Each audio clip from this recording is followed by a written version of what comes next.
I'm creating a video to kind of give y'all an explanation of how Gradescope works, because there's been a lot of confusion and a lot of questions, and so I want to clarify that and hopefully things go smoother.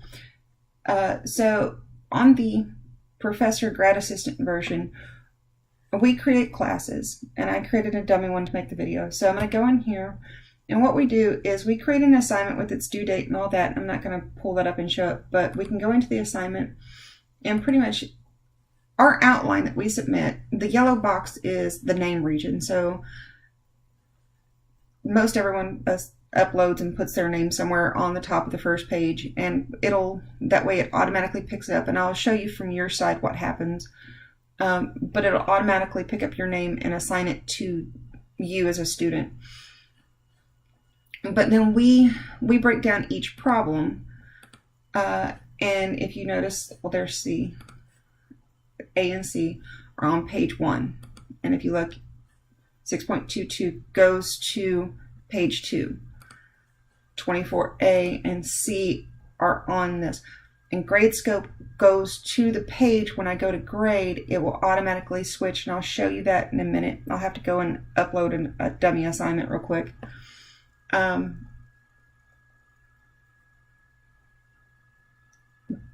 But the reason why we have you do this is so that it makes grading go a whole lot faster. That's why you need to follow the outline. So this is how our assignments are set up. Then we can see who's this. So when we grade, if you look, oh, nobody submitted. Let me pause, let me upload an assignment, and I'll be right back with you. So, okay, so I logged in as a student now, and here's our assignment 1, and you can click on it, and it will tell you you can select your PDF. So you go ahead and you download your PDF from Canvas, or Dr. Thron may send an email. You find the PDF and you work your problems, and you upload a PDF back to Gradescope. So we're going to go in, we're going to select, we're going to go here, and we're going to upload the PDF. And then you'll get to see where the questions and stuff, how it looks. So you should make sure that everything is where it's supposed to be. So if I click 20A, it stays there. 20C, it stays there. 22 should line up with,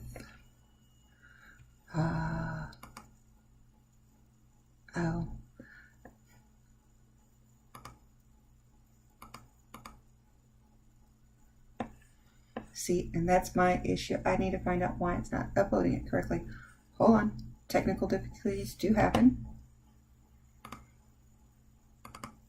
Okay, now that I've fixed that, you can always go in, cancel. If you find something wrong, resubmit button, go in, select new PDF, update it.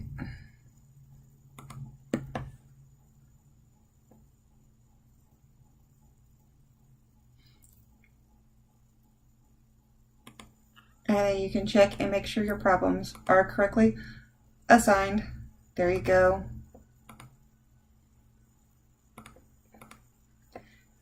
And so this is what we see.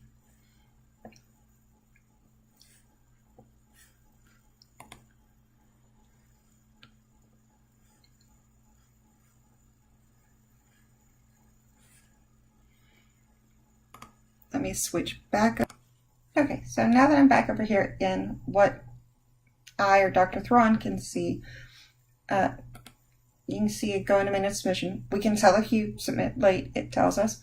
If late grading is even turned on, sometimes it's blocked and you can't turn anything in late. But then we can go to grade submissions, and this is where it becomes important that everything is on its right page. So this is a correct assignment, and I'll upload and redo everything and show you why the difference. So I just flip and I create an assignment, and it automatically takes me to the first problem. And if there was another student, I would just click next, and it would take me to the same problem for the next student. And unless you put your name at the top, I don't even know who it is. It just tells me submission 1 of 1, 2 of 1, or 2 of 2, 1 of 5. So I don't even see any of that. I just see the actual page, and it flips through each problem. So then I can go to it flips through the ungraded, and then I can just switch problems, and it will show me, well, that didn't switch. Then it takes me to whatever problem I want to grade next. And it's all associated by the page because of the outline. That's why it's important that you keep everything in order and on the correct page.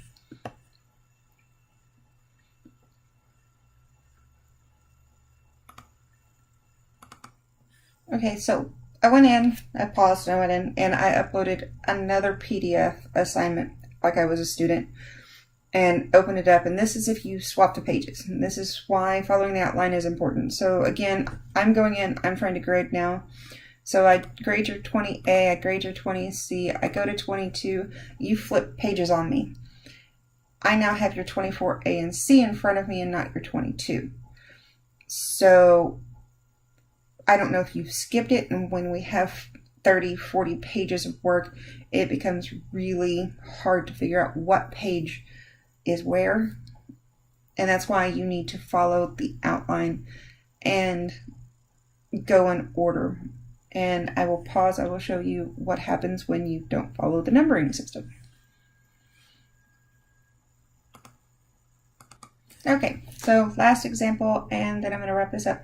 So I uploaded another PDF as a student, and I'm back into the grading. So now I'm opening up, I'm trying to grade, and so I'm supposed to work 20A and C on this page, and I worked 20A and C and 22 on this page. Well, I'm going to be able to grade 20A and C. 22 is over here, but when I go to grade 22, I'm seeing 24A. So again, it makes things complicated because then whoever's grading doesn't know where to find things, and all the numbering starts getting off because then I go to look, 24A is not where it's supposed to be, but C is there. So it's very important. We don't care if you print the PDF and use the actual PDF, or you handwrite it on lined notebook paper, or use computer paper. You can handwrite the numbers in the top of the page. You just have to follow the format. I actually just threw this all into OneNote.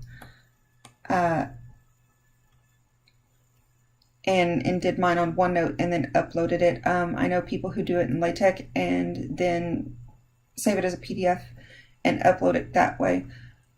People use their cameras and take pictures of notebook paper. Whatever works. You just need to follow the outline that is given for the assignment so that everything is graded correctly. If you have any other questions, feel free to ask us. We can walk you through things and make things go a lot easier and a lot smoother. And that would be it. Thank you.